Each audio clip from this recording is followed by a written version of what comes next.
Estimados estudiantes, la Cátedra de Ciencias Químicas les da la bienvenida a esta videotutoría. En esta ocasión repasaremos la nomenclatura de los hidrocarburos aromáticos. Comencemos. Para la nomenclatura de compuestos aromáticos, vamos a observar que para facilitar el proceso de nombrar a estas sustancias se suelen utilizar nombres comunes y estos son aceptados como correctos según el sistema de nomenclaturas IUPAC. Por lo general, el compuesto aromático se va a conocer como un compuesto areno y si tenemos que nombrarlo como un grupo sustituyente lo vamos a llamar grupo arilo. Aplicando estas reglas al benceno, que es el areno más simple que podemos encontrar, vamos a ver que el nombre común que se le da es benceno, mientras que si se tiene que utilizar como grupo sustituyente se le llama grupo fenilo. Otros hidrocarburos aromáticos que suelen nombrarse utilizando nombres comunes son los siguientes. Tenemos, por ejemplo, el tolueno, que consiste de un anillo aromático con un sustituyente metil.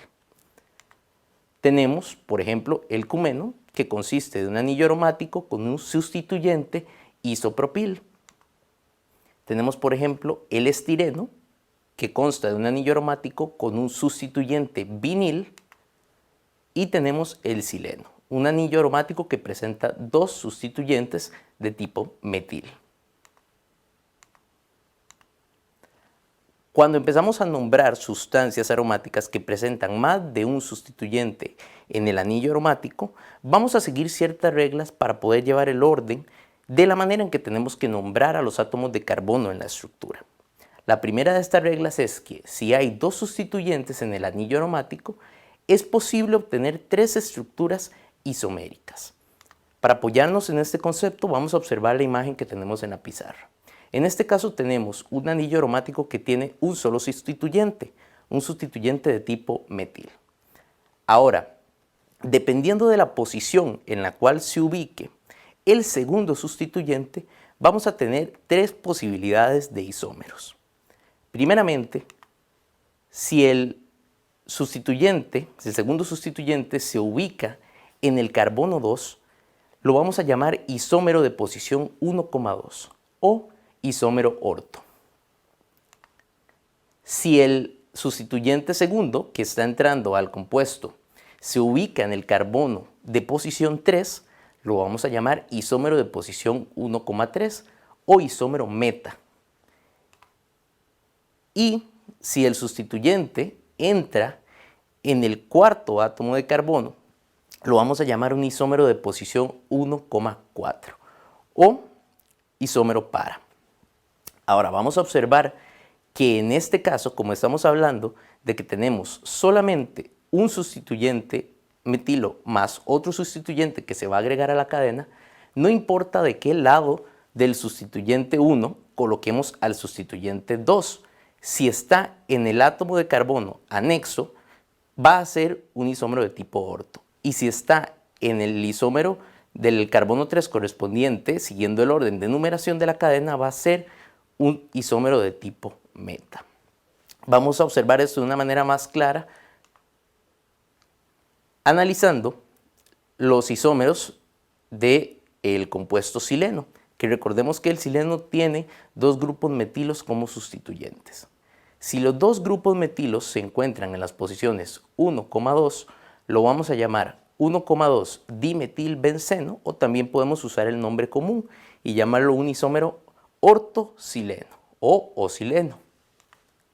En el caso de que los sustituyentes metilos se encuentren en las posiciones 1 y 3, lo vamos a llamar 1,3 dimetilbenceno o lo podemos llamar también isómero metasileno. Y en el caso de que los dos sustituyentes metil se encuentren en las posiciones 1 y 4, lo vamos a llamar 1,4 dimetilbenceno o también lo podemos llamar por su nombre común parasileno. La segunda regla nos dice que si los dos sustituyentes son diferentes, entonces se utilizan los mismos prefijos, pueden ser orto, meta o para. O también se pueden utilizar las numeraciones 1, 2, 3 o 4. Y los sustituyentes se van a nombrar por orden alfabético. En este caso, observemos el siguiente ejemplo, tenemos una estructura con un sustituyente etil y con un sustituyente metil. De igual forma que trabajamos con los alcanos, alquenos y alquinos, en el caso de los grupos sustituyentes la prioridad la tiene la cadena de carbono más larga. Es decir, en este caso el grupo sustituyente con prioridad es el grupo etil, de manera que ese va a ser nuestro carbono 1. Siguiendo la numeración hacia el extremo donde aparece más pronto el siguiente sustituyente, tendríamos que el sustituyente metil está en el carbono 2. Esto nos daría que el nombre de la estructura sería 1-etil, 2-metilbenceno, o también lo podemos llamar ortoetilmetilbenceno. Otro ejemplo de este tipo de comportamiento lo observamos con la siguiente estructura. Aquí también tenemos un sustituyente etil que será en el carbono 1 y vemos que el sustituyente metil aparece hasta el carbono 4. Esto nos da una nomenclatura de 1-etil, 4-metilbenceno o para etilmetilbenceno. Ahora, a estas alturas del curso vamos a empezar a hablar de varios grupos sustituyentes que todavía no hemos mencionado. Y es importante que hablemos del orden de jerarquía que van a llevar estos grupos sustituyentes a la hora de realizar las nomenclaturas de los compuestos, tanto los que ya hemos visto como los que vamos a ver en capítulos posteriores. Para esto nos vamos a apoyar con la tabla del orden de jerarquía de los grupos funcionales. En esta tabla tenemos el nombre de los grupos funcionales junto con la prioridad que tienen y tenemos también la estructura para que podamos reconocerlos fácilmente. Vemos que el grupo que tiene la prioridad número 1 es el grupo del ácido carboxílico, que consiste de un átomo de carbono unido mediante un doble enlace a un átomo de oxígeno y mediante un enlace sencillo a un grupo OH, un grupo hidroxilo. El segundo lugar lo ocupan los ésteres, un átomo de carbono unido mediante doble enlace a un átomo de oxígeno y unido por enlaces sencillos a un átomo de oxígeno que está unido a una cadena de carbono. La amida presenta la estructura del átomo de carbono con doble enlace a oxígeno y enlace sencillo a una amina, un grupo nitrógeno con hidrógeno o con cadenas de alquilos.